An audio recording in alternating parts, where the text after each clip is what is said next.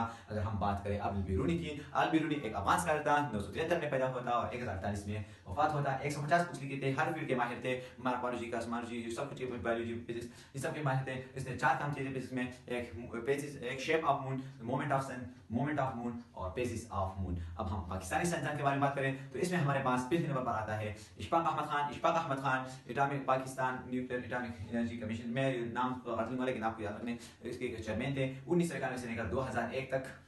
ये ऐसी जिक्र कोई बातें थे जो आपको इन्फॉर्मेशन के लिए याद रखना। डॉक्टर अब्दुल कदीर खान आता है तो ये था 2001 तक और इससे उसके जो काम थे उसके से में बहुत से इनामत मिले थे। इनमें थी है सितारे इम्तियाज, निशानी इम्तियाज और हिलाल इम्तियाज। अब हम बात करेंगे आखिरी साइंसदान Pakistani physicist doctor Abdul Qadeer Khan. Doctor Abdul Qadeer Khan के बारे में हम बात करें इसे हम एक खान भी बोलते हैं, खान भी इसे क्या हो जाते हैं। एक खान ने पाकिस्तान के लिए एटॉमिक बम बनाया था और यही फाउंडर था किस चीज़ का, यूरेनियम एनरिचमेंट प्रोग्राम का फाउंडर था और कहोटा रिसर्च लेबोरेटरी का भी फाउंडर था ये, और ये वहाँ का डायरेक्टर था जब तक वो रिटायर नहीं होता और ये रिटायर हो गया था 2001 में। अब मैं इसका पैदाइश भूल गया, इसका पैदाइश है 1936 और वफात हो गया था। इसका मतलब डॉक्टर अब्दुल कदीर खान, वफात इसका है 2021। तो मैंने आपको ये सारा लेक्चर ऐसे पढ़ा दिया कि आपके जहन में डाला होगा। मैं थोड़ा वीडियो लॉन्ग बनाता हूँ, इसलिए बनाता हूँ कि मैं चीज़ें बार बार आपको दोहराऊँ, आपको बार बार बताऊँ कि आपको वीडियो को देखने के अलावा आपको हो जाए आप बुकों को स्टडी करें या ना करें, थोड़ा स्टडी करें। आपको ये सब कुछ उम्मीद रखता हूँ याद हुआ हो तो कमेंट में बताओ कि लेक्चर कैसा था, अच्छा था या नहीं अच्छा था। अगर चैनल को सब्सक्राइब नहीं किया है तो इस चैनल को सब्सक्राइब करो, क्योंकि मैं ये इतना मेहनत करता हूँ तो मैं सब्सक्राइब हमारे चैनल आगे जाए, बेल आइकन को दबाओ ताकि नोटिफिकेशन हमारी नई वीडियो को आपको आ पहुँचे और आप ऐसे अपने लेक्चर को कंटिन्यूस रखेंगे। अगर वीडियो पसंद आई हो तो वीडियो को लाइक करके चैनल को सब्सक्राइब करो। वस्सलाम।